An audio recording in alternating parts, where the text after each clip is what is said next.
Flags at the White House are at half-staff tonight. Former President Jimmy Carter, known for his lifetime of charity work and advocacy, has died.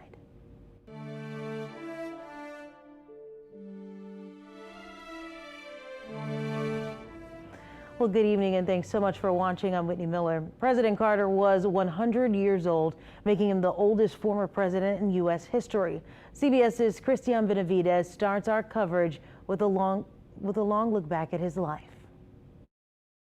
James Earl Carter Jr., the 39th President of the United States, was surrounded by his family when he died peacefully at home in Plains, Georgia on Sunday.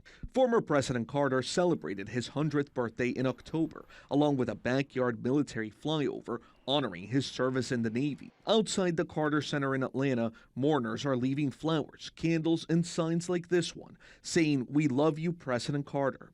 At the U.S. Capitol and the White House, the flags have been lowered to half-staff. The Empire State Building was bathed in red, white, and blue lights to honor the former president.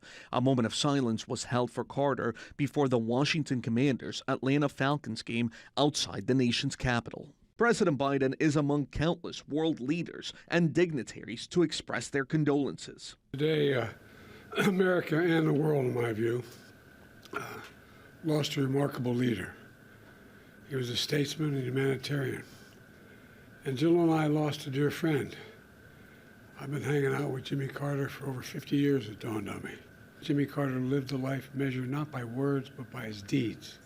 In 2023, Carter said goodbye to his beloved wife of 77 years. Rosalynn, the former peanut farmer turned governor of Georgia, was elected president in 1976 in a race against President Gerald R. Ford. I, Jimmy Carter, do solemnly swear. Next month marks 48 years since Carter was sworn into office. His single term in the White House saw the highs of negotiating the Camp David Accords, bringing peace between Egypt and Israel, and the lows of the Iranian hostage crisis.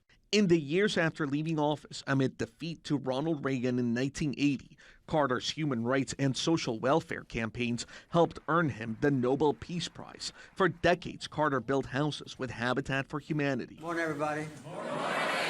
And drew national crowds to his Sunday school classes.